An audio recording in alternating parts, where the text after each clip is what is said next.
Amém. Eu queria meditar com os irmãos no livro de João, capítulo 1, verso 14. É um texto lindo, não é? E o Evangelho de João começa de uma maneira maravilhosa, né? Profunda. E aqui ele diz: e o Verbo se fez carne e habitou entre nós. E vimos a sua glória como a glória do unigênito do Pai, cheio de graça e de verdade. Olhando para esse texto, não é maravilhoso, a descrição profunda da segunda pessoa, da Trindade Santa, eu queria olhar dois problemas básicos e terríveis do Evangelho em nossos dias, da nossa geração. A partir desse texto, o Verbo se fez carne e habitou entre nós, e vimos a sua glória como a glória do unigênito do Pai, cheio de graça e de verdade. Nós vivemos num mundo onde não falta paixão nesse mundo. Esse mundo é cheio de paixão, não é? O ser humano pode ter todos os problemas, menos de viver uma vida sem paixão.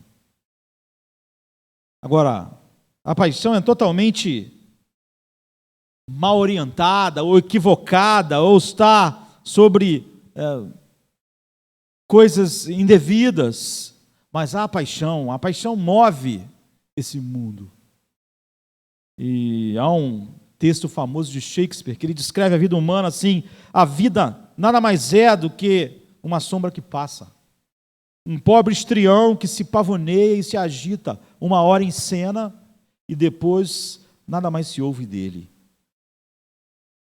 A vida é uma história contada por um idiota, cheia de som e fúria, não significando nada. Shakespeare estava falando sobre a paixão. O homem vive essa paixão, cheio de som e fúria, mas é fútil, é vazio, não significa nada. Há toda sorte de paixões dominando o coração humano. Nós podíamos pensar em tantas, não é? Como a ira e a raiva impulsionam as pessoas. O homem impulsionado pela cobiça é o que faz a maior parte das pessoas, faz a cidade se mexer a cada manhã.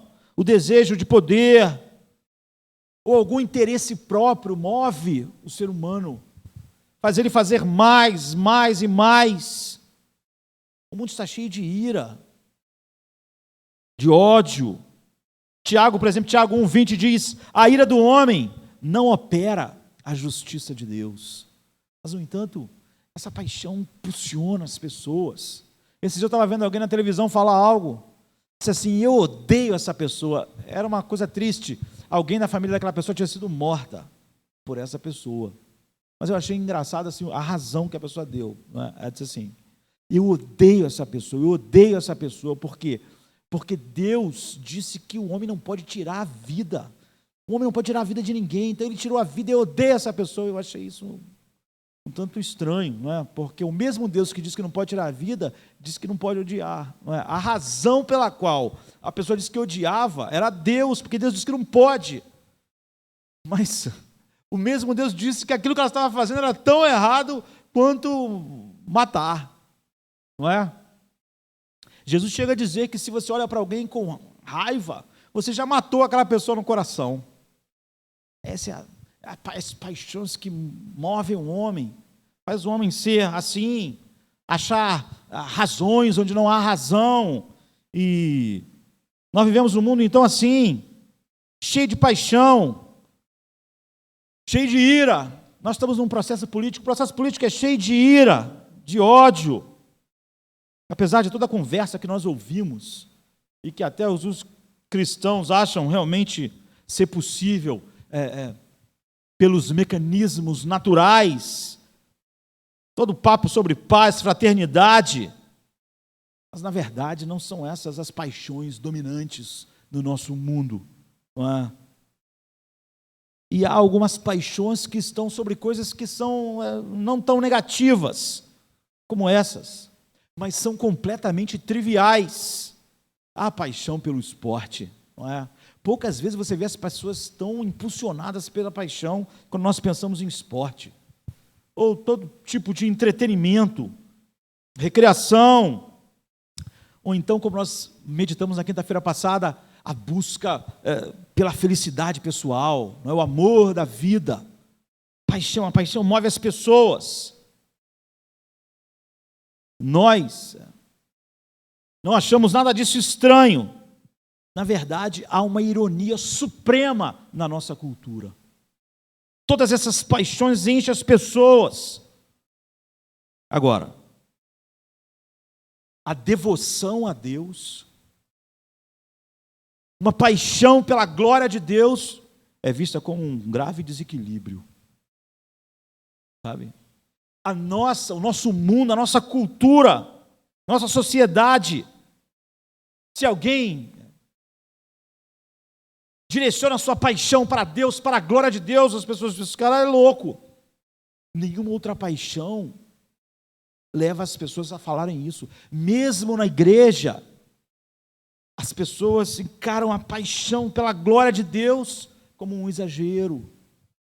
Não é? Eu acho engraçado, eu lembro uma vez que alguém falando comigo sobre... Não, nós não podemos exagerar com a verdade de Deus, mas aquela pessoa era completamente exagerada com o futebol. Aquela pessoa brigava por causa de futebol, brigava na internet, brigava. Se o time perdia, ela não tinha bom humor. Ela discutia com as pessoas. Ela vibrava, não só com o seu time, mas vibrava com a derrota dos outros de uma maneira... Aquela pessoa era completamente apaixonada pelo futebol, mas a verdade, ela dizia, pastor, é exagerado. Podemos ter essa coisa assim também. É um exagero. É isso. Isso é a essência da nossa cultura. Qualquer paixão é vista como algo saudável até. Mas, por Deus, você está ficando fanático. As pessoas falam como Paulo ouviu, as muitas letras te fazem delirar. Não é? Essa é a única paixão não aceitável. A paixão pela glória de Deus. Você pode estar completamente obcecado por alguma celebridade, alguma estrela pop, que você nunca conheceu pessoalmente. Quantas pessoas são completamente apaixonadas por estrelas? A vida daquelas pessoas é uma tragédia, uma desgraça. Artistas do rock, artistas do cinema. E você pode mergulhar nessas fantasias estúpidas.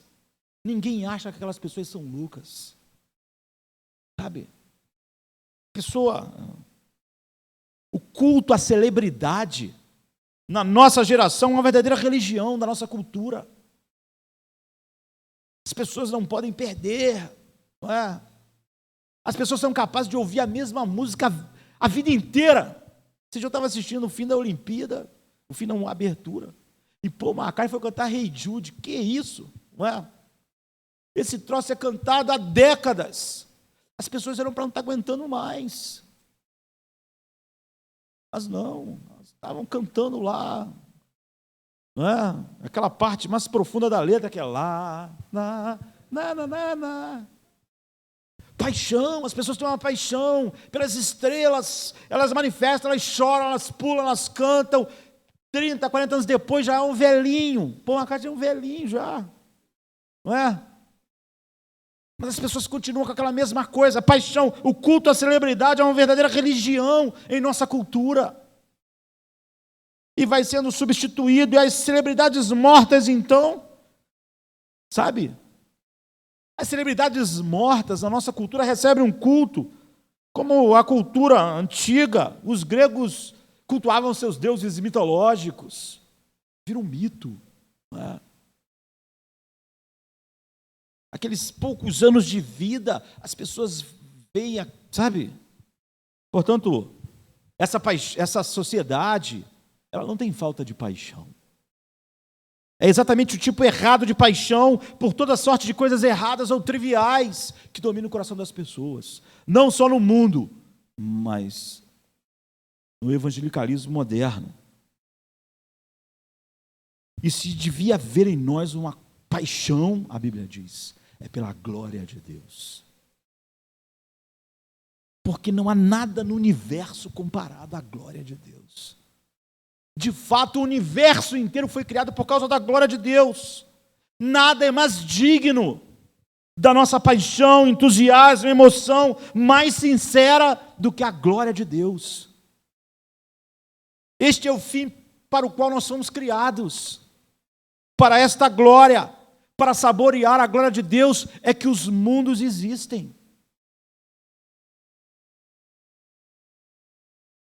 É para isso, então somente para isso, para refletir essa glória. E para nos regozijar no privilégio de Deus ter nos criado, para nos deleitarmos daquilo que Ele é. Então a resposta à primeira pergunta do breve catecismo de Westminster é: o fim principal do homem é glorificar a Deus e gozá-lo para sempre. Essa é a única paixão em falta na nossa sociedade. E é a única paixão pela qual as pessoas são vistas, mesmo por pessoas, como eu estava dizendo, uma pessoa louca por futebol, quando diz respeito à palavra de Deus, não vamos exagerar, não é assim também. Era o único lugar onde aquela pessoa que há anos conhece o Evangelho se mostra uma pessoa completamente contida, com medo de exageros. A glória de Deus é o tema central das Escrituras. É o tema central da palavra de Deus. Ela tem um destaque no Antigo Testamento. Ela é manifestada várias vezes através de um brilho, não é? Que manifestava isso, um reflexo visível da glória de Deus sobre o povo de Israel, na nuvem, sobre o rosto de Moisés, quando ele desceu do Sinai, de tal maneira que as pessoas não podiam olhar para ele, tinha que colocar um véu. Você tem descrições vívidas disso em Isaías 6, Ezequiel 1, Ezequiel 10. Agora, quando nós temos que falar da glória de Deus, nós temos dificuldade, porque a beleza divina encontra uma profundidade muito maior do que nossas possibilidades verbais. É indescritível, é inimaginável, é misterioso. Então, quando Ezequiel tenta falar a respeito das coisas, você não consegue entender direito o que ele está dizendo, sabe? Luzes, brilhos surpreendentes, criaturas angelicais, relâmpagos, rodas interligadas, cheias de olho. Você pode ler. Pedras como cristal coloridas. Era uma visão impressionante. Ele fica cheio de terror, espanto, admiração, profunda humildade. E você, por mais que leia, você não consegue imaginar o que ele está dizendo. É impossível imaginar o espetáculo que nós lemos em Ezequiel 1, Ezequiel 10. Passa aquela ideia de grandeza indescritível, uma grandeza, uma beleza além das nossas possibilidades de imaginação. Então é claro que o Velho Testamento está cheio dessa paixão pela glória de Deus, porque a paixão pela glória de Deus no Velho Testamento é a evidência da fé autêntica. Na verdade, um anseio por perceber essa glória de Deus é a maior expressão de fé salvadora, de fé genuína. Quem diz, olha, não, cuidado, não vamos, está fazendo uma declaração terrível sobre si mesmo. Moisés queria desesperadamente ver a glória de Deus a ponto de estar disposto a morrer para isso. Ele sabia que ninguém poderia ver Deus e continuar vivo, mas ele pediu, eu quero ver sua glória. Não importa. Mas Deus então blindou ele para que não visse a glória como ela é, mas só um reflexo dela. Mesmo assim, quando ele desceu do monte, as pessoas não podiam olhar para a sua face. Elas pediram que ele colocasse um véu. A glória de Deus. Porque o rosto dele resplandecia. Davi também desejava ver a glória de Deus. No Salmo 17:5 ele diz, quanto a mim, verei a tua face. Quando despertar, ficarei satisfeito a ver a tua semelhança. Davi está dizendo, todo o meu anseio é te ver, é ver a tua glória. todos os seus desejos. Nós podemos acompanhar isso por todo o Velho Testamento. Deus criou o homem à sua imagem para refletir a sua glória. E a queda do homem nos deixou com um profundo desejo de contemplar aquilo que Adão perdeu, a glória de Deus. Todos pecaram e destituídos estão da glória de Deus. Essa é a perdição. Esse é o inferno. O inferno é ser separado da única coisa com a qual a nossa geração, a nossa cultura, acha que alguém completamente apaixonado pela glória de Deus é louco, é fanático. E pessoas, a grande parte das pessoas na igreja também. Porque tem uma visão completamente distorcida da verdade do Evangelho de Deus. Deus criou nossos afetos para quê? Para Ele. Porque Deus criou nossos sentimentos? Para Ele. Tudo que Deus criou em nós foi para Ele. Para refletir a sua glória, se deleitar na sua glória. Um monte de pecados seriam varridos da nossa vida, se nós tivéssemos isso em mente.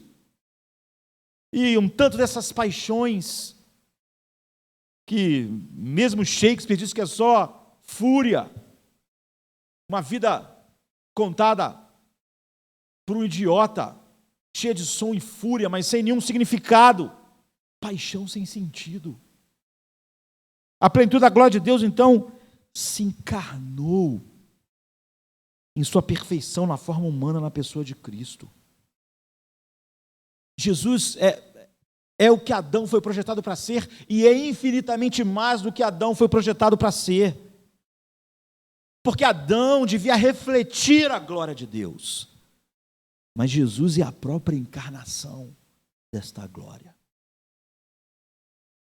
Ele é o próprio Deus. Ele nos permite enxergar essa glória como aqueles homens almejaram. Moisés, Davi, todos eles, Ezequiel. Em Colossenses 1,15 diz: o qual é a imagem do Deus invisível, o primogênito de toda a criação. Em 2 Coríntios 4,6 diz: porque Deus que disse que das trevas resplandecesse a luz, é quem resplandeceu em nossos corações para a iluminação do conhecimento da glória de Deus na face de Jesus Cristo. Em Hebreus 1,3 diz: o qual, sendo o resplendor da sua glória e a expressa imagem da sua pessoa, e sustentando todas as coisas pela palavra do seu poder, havendo feito por si mesmo a purificação dos nossos pecados, assentou-se à destra da majestade nas alturas. E 2 Coríntios 3,18 diz: mas todos nós, com o rosto descoberto, refletindo como um espelho a glória do Senhor, somos transformados de glória em glória, na mesma imagem como pelo Espírito do Senhor. Agora, considere a paixão dos santos do Velho Testamento, a paixão de Davi pela glória de Deus, a paixão de Moisés: mostre-me tua glória, não importa se eu morro. E tudo que eles viam era através do véu. Eles não podiam ver, eles não podiam ter uma visão sequer próxima daquilo que nós temos. Nós vimos como o povo de Israel a glória refletida no rosto de Moisés. Eles pediram para ele colocar o véu. Mas aqui diz: mas todos nós, com o rosto descoberto, refletindo como um espelho a glória do Senhor, somos transformados de glória em glória, na mesma imagem. Nós devemos muito mais estar apaixonados pela glória de Deus do que Davi, do que Moisés, do que Abraão. Nós vimos que nossa cultura aceita o culto a qualquer coisa, a paixão por celebridades, por esportes, a paixão por ganhar dinheiro, a paixão, a cobiça, a ira. As paixões movem o homem. Agora, nós agora podemos apreciar a glória de Deus como nunca foi possível antes, pela capacitação do Espírito Santo, e podemos refletir a glória de Deus com o rosto descoberto para este mundo. É isso que devia ser a nossa paixão, é isso que devia dominar as nossas vidas. Loucura É a paixão pelas celebridades, pelos esportes. É a cobiça movendo os homens, são essas paixões. Mas a única paixão que esse mundo acha indigna, e que o evangelicalismo moderno muitas das vezes também, é a paixão pela glória de Deus. Logo vai aparecer alguém para dizer: cuidado, não podemos exagerar a palavra de Deus, não é assim. É formal. Sabe? Agora a paixão por uma equipe esportiva, uma glória mundana, fútil, fugaz. Pense na glória de Deus. O que é a glória de Deus? É a encarnação, sabe, de todas as coisas nas quais a nossa paixão devia estar centralizada. Então nós devíamos nos envergonhar. Nossa geração que diz crer no Evangelho devia se envergonhar por não estar de fato apaixonado pela única coisa que devia ser a paixão das nossas vidas. Nós imitamos o mundo em suas paixões. A grande parte das pessoas não conseguem ver o câncer que come o Evangelho. Como eu disse, a gente ia ver duas dessas coisas. Nós inventamos toda espécie de artifícios para tentar ganhar as pessoas do mundo, apelando para as paixões mundanas. Nós achamos que se os jovens vão de ficar movidos, eles vão ter que ser por paixões que movem o mundo. Como nós temos depreciado Deus naquilo que chamamos culto. Dedicamos nossas energias, nossas emoções às coisas que não são dignas nem da nossa atenção. E achamos que essa é a única maneira. Agitar as paixões de maneira artificial é uma forma falsa de adoração. Na verdade, é uma idolatria. É som e fúria sem significado. Nossas paixões não precisam ser artificialmente provocadas, excitadas por um líder de louvor, por uma banda gospel, por um ministério de louvor. Aquelas paixões, essas paixões, são som e fúria. Degradam Deus, roubam. Não devemos. Nossas paixões não devem ser movidas por melodrama, por música ou por qualquer estratégia. As pessoas acham qualquer coisa mais interessante que Deus hoje nos nossos dias. As pessoas acham que qualquer bobagem que atrai as pessoas é digna. Isso rouba o Evangelho da sua mensagem. É uma declaração de que a glória de Deus nada é. Não provoca paixão em nós, e nós não acreditamos que possa provocar a paixão de ninguém. Nós temos que importar o som e a fúria sem significado do mundo.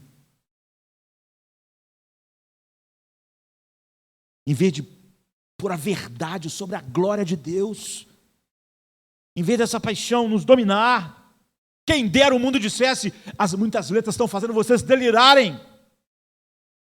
Mas eles sabem que o que faz as pessoas da nossa geração delirar é a mesma coisa que faz eles delirarem. As mesmas paixões. As ideias mais ridículas são colocadas nos cultos. As ideias mais ridículas são vistas como estratégias missionais. O mesmo culto à celebridade, a mesma paixão pela música, que nós vemos lá na abertura da Olimpíada pelo Hey Jude do Paul McCartney, a mesma coisa. Não conseguimos ir além disso, porque nós queremos, e a nossa tragédia, da nossa geração, é tentar, através das paixões artificiais, fazer Deus parecer cool, Deus parecer legal, Deus parecer um barato para a cultura, à nossa volta, ao invés de simplesmente elevar a glória de Deus e deixar a grandeza e a majestade de Deus mover os nossos corações, para que o mundo veja a paixão pela glória de Deus em nós, e nós sejamos um reflexo, refletindo a glória de Deus com o rosto descoberto.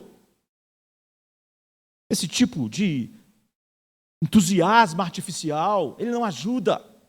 Na verdade, ele atrapalha, ele anula a mensagem que nós estamos proclamando, de que Deus é o único objeto da paixão humana. Nós mostramos ao mundo os substitutos de Deus, e falamos para eles que isso é a única maneira realmente de eles estarem movidos e apaixonados, com paixão de verdade. Então a igreja tenta atrair as pessoas assim, em sua autossatisfação, em suas paixões fúteis, em seu grito, em sua fúria, em seu som, sem significado. O mundo não está sendo nem atraído, nem conquistado pela maravilha da glória de Deus em Cristo, porque isso sequer é pregado. Mas na verdade o mundo vai se tornando cada vez mais hostil ao cristianismo verdadeiro. Até a própria igreja, as próprias pessoas na igreja vão se tornando hostis. Elas são capazes de dizer aquilo que eu falei: cuidado, não exagere. As paixões são agitadas, não por uma clara visão da glória de Deus. E quando elas não são, elas são uma mentira. É a perpetuação daquilo que o homem já vive. O temor de Deus, ao vermos sua glória, é o princípio de toda a sabedoria. É o que o Salmo 11:10 diz. A glória de Deus provoca espanto e admiração. E isso, sabe, nem sempre é um sentimento que as pessoas que estão buscando entretenimento querem, é óbvio. A glória de Deus nos perturba muitas vezes. A glória da sua santidade expõe a nudez da nossa alma. O homem foge de Deus. A glória de Deus provoca espanto e admiração também, prazer e alegria. Pedro caiu diante de Cristo, confessou seu pecado, disse para ele se retirar. Mas você vê que no Monte da Transfiguração ele também viu a glória de Deus, a glória de Cristo, e ele queria ficar ali, alegre. Essas emoções são legítimas, são reais, e elas têm um efeito na alma, um efeito duradouro. Mas olhe para a adoração dos nossos dias.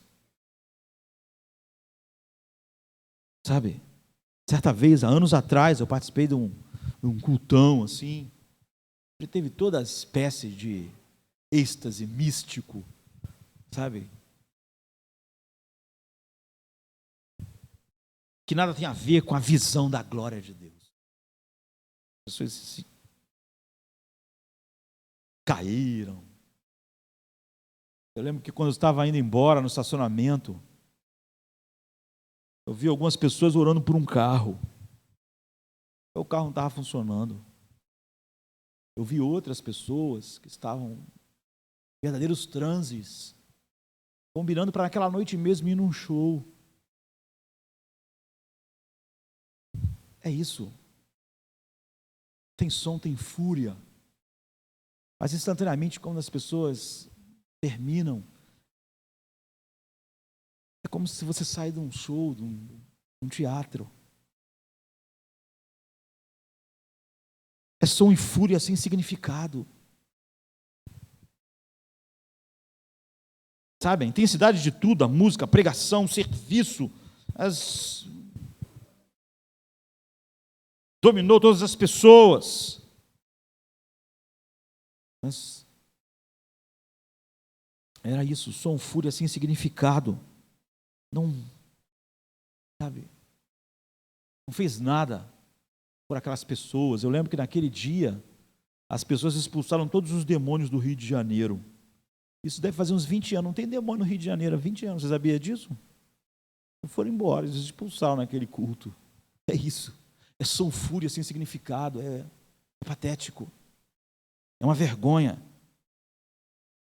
Agora, quando nós realmente somos apreendidos pela glória de Deus em Cristo, nós não precisamos de nenhum truque artificial para agitar as nossas paixões. E certamente nós nunca tentaríamos fazer Deus parecer legal para essa geração, ou mais atraente do que Ele é. Nós nunca imaginaríamos que qualquer paixão dessa, sem significado e vazia, poderia ajudar o ser humano em qualquer coisa em relação a Deus. Nós veríamos que esse é o problema do ser humano. Toda sorte de paixões que nada tem a ver com a glória de Deus. Então, o nosso tempo anda rápido demais. Nosso texto diz: o Verbo se fez carne e habitou entre nós. E vimos a sua glória, glória como a do unigênito do Pai, cheio de graça e verdade. Cristo, sabe, Ele é o ponto de partida central, foco no Evangelho de João. Ao contrário de Mateus, Marcos e Lucas, João, ele começa lá na eternidade, não começa como eles na genealogia humana de Jesus, mas ele vai lá, ele quer que de cara todos nós vejamos que ali está Deus. No princípio era o Verbo, ele começa como em Gênesis, né? No princípio. Ele está nos mostrando quem Jesus é, de fato. Na verdade, ele expressa isso de maneira explícita. No princípio era o Verbo, e o Verbo estava com Deus, e o Verbo era Deus. Ele estava no princípio com Deus, todas as coisas foram feitas por intermédio dele, e sem ele, nada do que foi feito se fez. A passagem e o foco principal de João é declarar a glória, sabe, dessa pessoa. A glória infinita. Ele chama de a palavra, o Logos. Não é uma glória que foi conferida a ele, João quer que nós saibamos. Não é que Deus deu glória a ele. Não é uma glória criada. Não é que Jesus, como Adão, podia refletir a glória de Deus. Ele é cheio de glória. É isso. Ele mesmo é Deus. Ele não reflete a glória, ele é cheio de glória, ele tem a plenitude da glória. Então no versículo 4, João diz: nele estava a vida, e a vida era a luz dos homens, e a luz resplandece nas trevas, e as trevas não a compreenderam. João 1, 4 e 5. Essa é a glória eterna de Deus, sabe? Depois segue-se o versículo 6 e 8, que falam sobre João Batista, e sobre a missão de João Batista, que era dar testemunho da luz, dar testemunho da glória, que Cristo é. E aí o verso 9, a luz verdadeira que ilumina a todos. A missão de João era anunciar isso, estava chegando ao mundo. E no versículo 11 ele diz: ele veio para o que era seu, e os seus não o receberam. Mas tantos quanto receberam, foi dado a eles o poder de serem filhos de Deus. Então você vê, a partir do 6 até o 13, isso é uma digressão. É uma síntese de toda a verdade do Evangelho.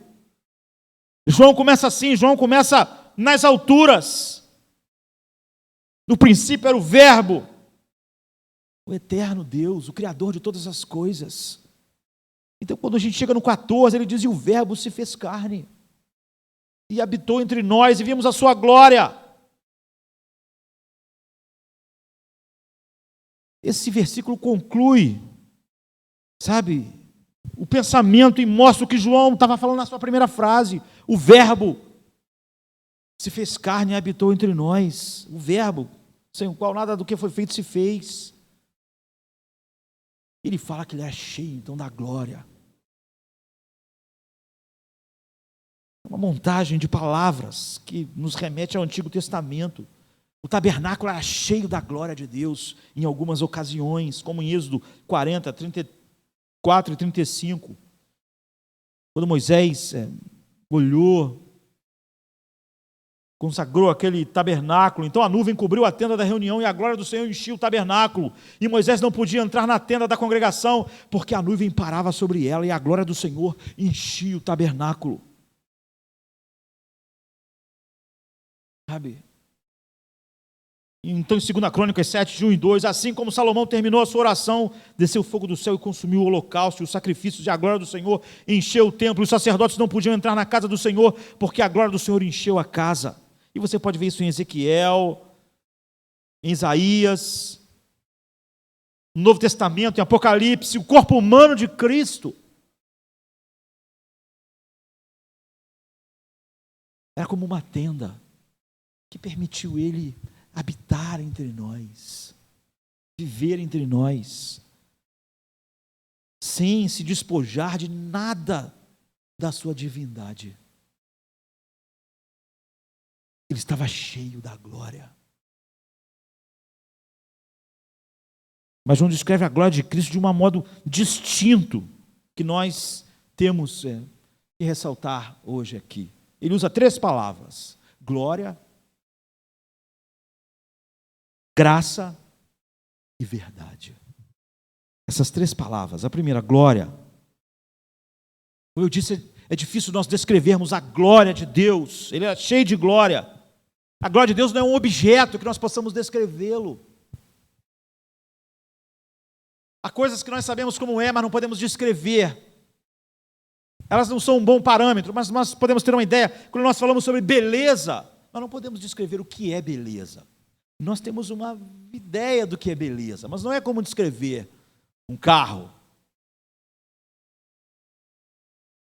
Não é falar sobre as dimensões. Agora, a glória é infinitamente maior do que a ideia que a palavra beleza possa expressar. Porque a glória é um conceito muito maior. Sabe? E a verdadeira beleza é apenas um dos aspectos da glória. Então, ela foge das nossas capacidades. Mas eu estava lendo uma boa definição em nossas limitações.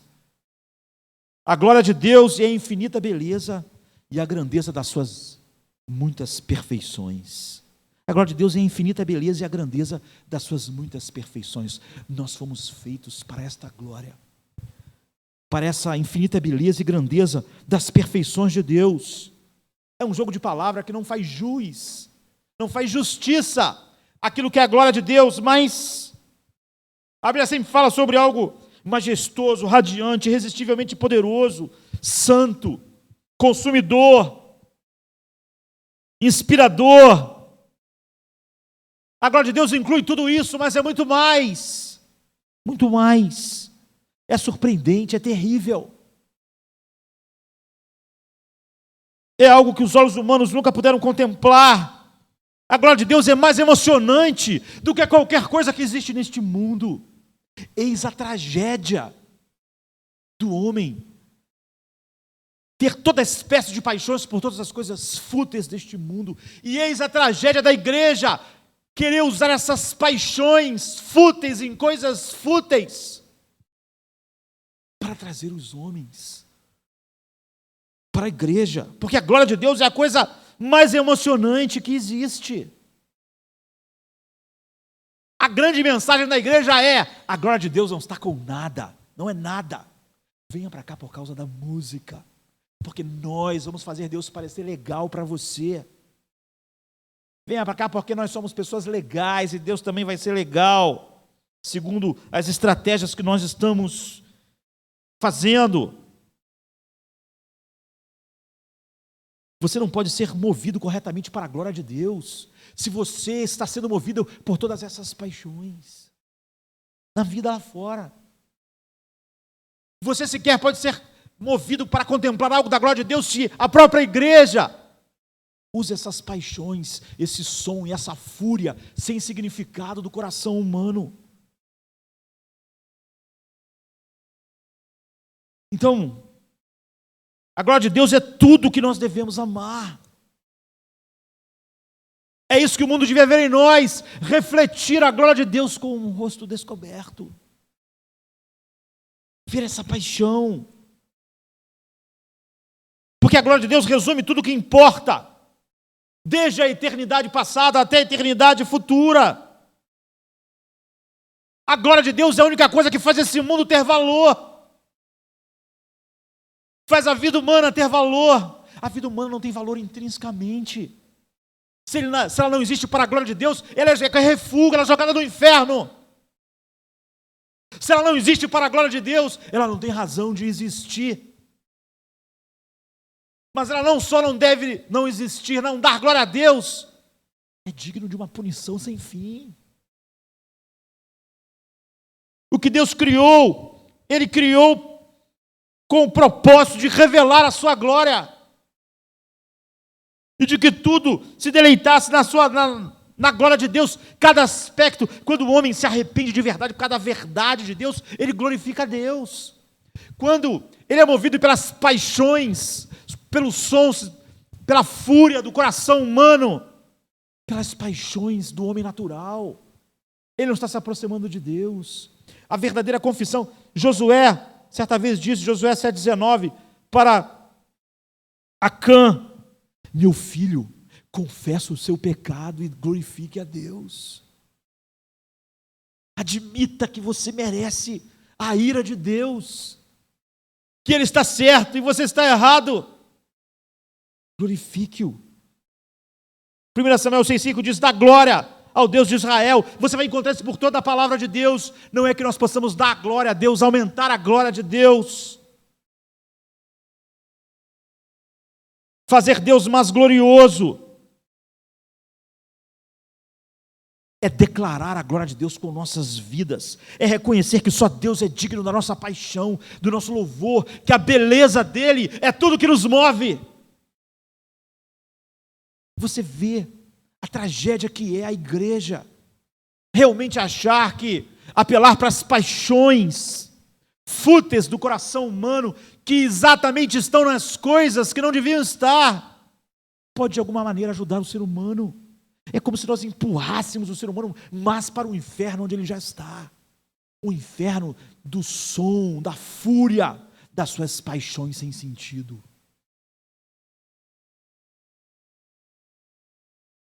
Nós devíamos então refletir tudo que Deus é em Cristo. Porque Cristo é a manifestação desta glória. Os homens do Velho Testamento eram apaixonados pela glória de Deus. E eles viram só uma sombra. Jesus não reflete a glória de Deus.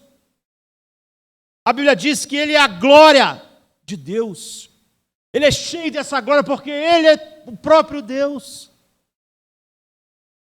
E João diz que Ele era cheio de graça e verdade. Na revelação mais plena de Deus. É assim que João descreve nós, em nosso estado natural, somos desprovidos de graça e verdade. Nós somos totalmente dependentes do Espírito Santo para prover essas virtudes em nós. E apenas quando nós estamos completamente nas mãos do Espírito Santo, regenerados, é que nós podemos realmente refletir algo dessa glória de Deus. Então aqui há uma maneira completamente distinta do Velho Testamento. No Velho Testamento sempre a glória estava descrita para nós, centrada no brilho, no espetáculo, visível, raro. Mas Cristo, Ele mesmo é a glória de Deus. É a perfeita revelação da glória de Deus. A luz, João diz, Ele era a luz do mundo, a luz dos homens. A luz resplandece nas trevas. Cristo, ele diz no versículo 9, é a verdadeira luz que ilumina o mundo. Ou seja, o ponto focal aqui não é algo visível, apesar de nós sabermos que quando ele se transfigurou no monte, algo muito mais brilhante do que o sol, do que todas as coisas, dominaram aquele ambiente. Quando Saulo teve um vislumbre dessa glória, ele ficou cego, com o sol a pino. Mas não é esse o ponto focal. O Novo Testamento que João nos indica quando a glória perfeita de Deus foi manifesta. Ele diz: vimos a sua glória como a do unigênito do Pai.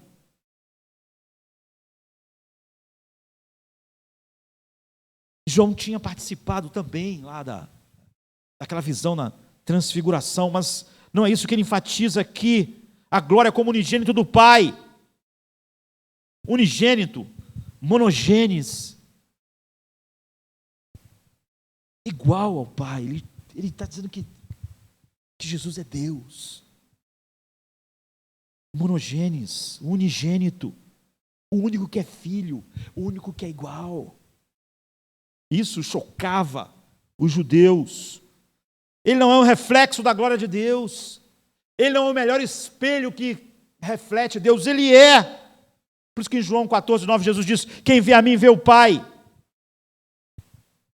Agora, a descrição de João da glória de Deus, na manifestação perfeita, é essa: e vimos sua glória, cheio de graça e de verdade. Então a segunda palavra é graça. Nós temos 15 minutos. Na palavra de Deus, há uma ligação importante entre essas duas palavras. Graça e verdade sempre andam junto nas Escrituras. Mas essa é a segunda coisa. A primeira coisa é que nós, para fazermos Deus cool, para fazermos que a nossa cultura achasse Deus legal, nós apelamos para toda espécie de paixões que degradam exatamente a razão pela qual o ser humano devia existir. Ou seja, a igreja faz o serviço oposto daquilo que ela devia fazer. A segunda coisa que esse texto nos mostra, que nunca pode ser separado, mas que as pessoas separam em nossos dias. E eu falo sobre aquelas pessoas que dizem estar até mais comprometidas com a palavra de Deus. Eles separam a graça da verdade. Mas na Bíblia nunca é separada essas duas coisas. Graça, é claro, é a bênção que Deus concede gratuitamente a pecadores caídos que merecem o inferno. A verdade é a realidade vista como Deus a vê, com a perspectiva de Deus. A verdade é aquilo que é consistente com a mente de Deus, com a vontade de Deus, com o caráter de Deus, com a glória de Deus, com o ser de Deus. Ou seja, a verdade é a autoexpressão de Deus. Nós tendemos a ver a verdade como algo duro, inflexível. E nós tendemos a ver a graça como algo gracioso, sabe? Ligamos isso ao perdão. Então essas duas palavras evocam ideias diferentes na mente das pessoas. E muitas pessoas, querendo ganhar o mundo e fazer Deus parecer legal, separam essas duas coisas. Mas na Bíblia elas são sempre ligadas. Nós nunca podemos divorciar a graça da verdade. A graça não é aquilo que joga a verdade fora e diz: você vai ser salvo, não importa a verdade. Não importa o que a Bíblia diz, não importa o que Deus revelou, não importa a mente de Deus. A graça em si é uma expressão do caráter de Deus. Por isso ela não pode estar em conflito com a verdade, que é a expressão plena daquilo que Deus é.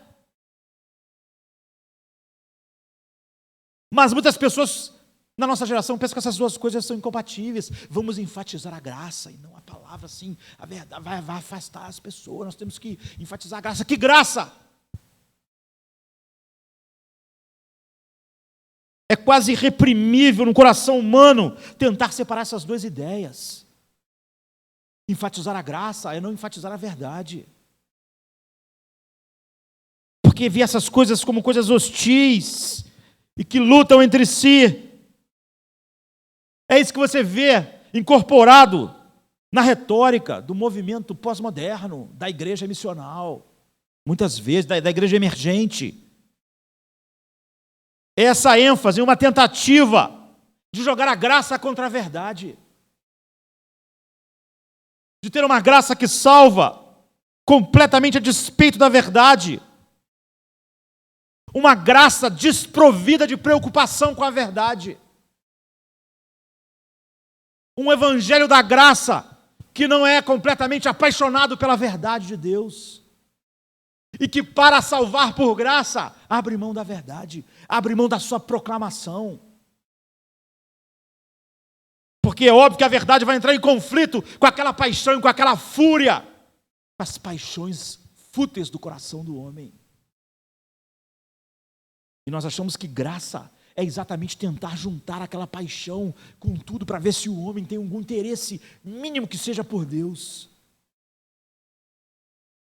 Então nós não queremos a verdade, especialmente a sã doutrina, as proposições da verdade de Deus objetiva, que não pode se encaixar, não pode se moldar, não pode ser uma metamorfose ambulante para ir se encaixando nas paixões fúteis do homem.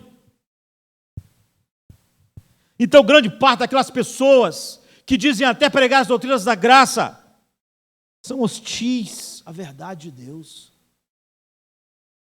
Não acham que o homem será levado a ver a glória de Deus em Cristo através da verdade.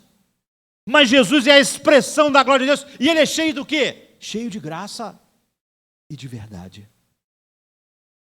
Essas duas coisas nunca podem ser separadas. A expressão da glória de Deus em Cristo, a expressão do próprio Deus que Cristo é cheio de graça e verdade. Mas, quando nós estamos com a graça e com a verdade, nós vemos que o termo graça fala de benignidade merecida, de bênção divinamente e soberanamente concedida a pecadores indignos. É a mais benevolente e generosa de todas as virtudes divinas. Mas a graça, por definição, não é automática nem universal. Deus é soberano na distribuição da sua graça. E quando Ele derrama a sua graça, Ele tem propósitos. Como, por exemplo, Tito 2,12, que diz: ensinando-nos que, renunciando à impiedade e à concupiscência mundana, vivamos nesse presente século, sóbria e justa e piamente. É isso que a graça faz. A graça nos faz renunciar à impiedade e às concupiscências mundanas, às paixões vazias do coração do homem. E é por isso que as pessoas tentam divorciar a graça da verdade. Ou tentam separar Deus de Deus mesmo. A glória de Deus manifestada em Cristo é cheio de quê? De graça e de verdade. Ou então no versículo 14 de Tito 2, o qual se deu a si mesmo por nós, para nos remir de toda iniquidade e purificar para si um povo. Essa é a verdade. A graça, então, a graça autêntica, a graça bíblica nunca é apática sobre a verdade. Quem tem qualquer apatia em relação à verdade e desamar muito a pregação da graça, não conhece nada sobre a graça de Deus. Porque tenta separar o inseparável, tenta separar Cristo de Cristo mesmo. Em outras palavras, graça não fala de nós sermos sempre agradáveis e amigáveis, especialmente com um mundo e uma cultura que despreza Deus e tentarmos criar um outro Deus para parecer legal para esta cultura. Isso não é graça. Porque isso é pisar na verdade de Deus. Embora Jesus fosse cheio de graça, Ele não foi sempre terno e suave. Eu acho que o termo leve é um termo que nunca nós poderíamos aplicar a Cristo. Suas palavras eram cheias de graça, mas eram cheias de força, que fez os homens odiarem aquilo que Ele era, apesar de ser um ser humano perfeito. E para nós termos uma ideia, no livro de João, a palavra graça só aparece 4 vezes. E nesse capítulo que nós estamos lendo, são as únicas vezes. Começa no versículo 14 até o 17. Fora isso, a palavra graça não aparece mais. Por outro lado, a palavra verdade aparece 25 vezes. 20 vezes nas suas cartas. 25 vezes no seu evangelho. Mas, no entanto, a gente vê a graça de Deus se manifestando nas páginas do livro de João. Em João 4, com a mulher samaritana. A graça para o homem cego, em João 9.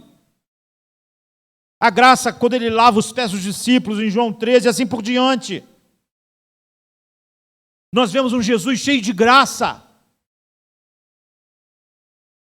mas implacavelmente uma revelação da verdade de Deus. Essa é a graça autêntica. Isso é graça autêntica. Então, a terceira palavra, para encerrarmos, verdade. João escreve, e nós vimos a sua glória, a glória do unigênito do Pai, cheio de graça e de verdade. Uma das características mais atraentes da glória de Cristo era o seu testemunho, era a expressão da glória na sua total paixão pela verdade, que é a expressão do seu próprio ser. Ele é a própria verdade. Ele diz assim em João 14,6: eu sou o caminho, a verdade e a vida. Ninguém vem ao Pai a não ser por mim, santifica-os na verdade. Jesus não conhece uma graça sem a verdade, ele era cheio de graça e de verdade. Porque Jesus é a encarnação da verdade. Ele diz, eu vim a este mundo dar testemunho da verdade. Em João 8,45 ele diz, eu digo a verdade, por isso vocês não me amam. Jesus, em capítulo 18, versículo 37, ele disse-lhe, pois Pilatos, logo tu és rei? Jesus respondeu, tu dizes que eu sou rei. Eu para isso nasci, e para isso vim ao mundo, a fim de dar testemunho da verdade. Todo aquele que é da verdade, ouve a minha voz. Assim, a graça e a verdade, definida na missão terrena de Cristo, ele não veio só buscar e salvar o que estava perdido, ele veio dar testemunho da verdade, veio salvar pela verdade. Aquela pessoa que não tem um interesse apaixonado pela verdade, não pode honestamente dizer que sente paixão pela glória de Deus, porque a manifestação da glória de Deus é a manifestação moral cheio de graça e verdade. Cristo, nosso modelo, não traz para nós algo superficial, artificial, caridoso, com o qual as pessoas corrompem e se opõem ao evangelho chamando de graça. Então, em João 1,17 diz, porque a lei foi dada por Moisés e a graça e a verdade vieram por Jesus Cristo. João não está dizendo que a aliança mosaica era desprovida de graça e verdade. A revelação da lei era a revelação da verdade. E ninguém nunca foi salvo a não ser pela graça de Deus na velha aliança ou no período da nova. Todos foram salvos em Cristo. Ele certamente não está dizendo que Moisés deu uma forma diferente de salvação para o homem. Não, ele está dizendo que Cristo... não está dizendo que Cristo derrubou os princípios morais de Deus, que é Ele próprio. O ponto não é esse. O que Romanos 4 nos diz que a verdadeira fé se apodera da verdade. A verdade revelada na lei, ela é graciosa porque ela cumpre os seus objetivos. A lei não tem uma eficácia salvadora revelada em Moisés, mas ela oferece uma ajuda tremenda ao homem. Ela condena, na verdade, a morte. Ela mostra que o homem é completamente mau e diferente de Deus. Então Paulo em Romanos 6 diz, a lei foi dada com bom propósito de nos mostrar que Deus é santo e justo e de tirar qualquer esperança em nós mesmos de que nós podemos merecer algo desse Deus. E ela nos impulsiona para o Evangelho, não é? Mas, então, a verdade, graça lá na revelação, mas na nova aliança, ela é a substância inteira. Jesus é cheio de graça. No velho tabernáculo, da velha aliança, havia os rolos da lei, mas no tabernáculo novo que é Cristo, ele é cheio de graça. Lá no tabernáculo havia sombras e tipos, mas no tabernáculo novo, ele é cheio de verdade. Esse é o coração da mensagem do Evangelho. Graça e verdade, nunca desunida. Cristo pagou o preço do pecado e oferece vida. Através dessas duas revelações, a graça e a verdade. A nossa salvação é uma expressão da glória divina. Deus é glorificado, me fazendo cordeiro de Cristo, eu que mereço o inferno, e Ele manifesta a sua glória, a sua graça e a verdade dessa forma. Ele limpa um homem merecedor do inferno, de todo pecado, culpa, para que a glória de Deus seja completamente manifestada. Verdade que expressa o seu caráter. A graça que expressa o seu caráter. A salvação de homens indignos, salvos soberanamente, por Deus vindo e pisando esta terra, o Verbo virando gente, manifestando a glória do próprio Deus que Ele é, cheio de graça e verdade. Se isso não é motivo suficiente para você ser apaixonadamente, zelosamente e sinceramente encantado com a glória de Deus, você precisa nascer de novo. Se a revelação perfeita da glória de Deus em Cristo não é suficiente para um homem se encher de paixão para viver, então a única coisa não é criar nada artificial para substituir isso. A única coisa é aquilo que Jesus disse a Nicodemos: necessário vos é nascer de novo, para que toda a sua paixão, que é só som e fúria, uma história contada por um tolo, sem significado, se transforme numa paixão pela glória de Deus, manifestada em Cristo, cheio de graça e de verdade. Nenhum evangelho é evangelho quando separa a graça da verdade, para fazer Deus parecer cool e legal para o mundo, ou quando tenta usar as paixões do mundo para tentar fazer Deus legal para o mundo. Isso é uma negação da glória de Deus e da única paixão que devia estar em nossos corações. Então João disse: o Verbo virou gente e habitou entre nós, e nós vimos a sua glória, cheio de graça e de verdade. Amém, queridos? Se isso não mover apaixonadamente as nossas vidas com paixão pela glória de Deus, nós precisamos de regeneração. Vamos ficar de pé. Vamos orar.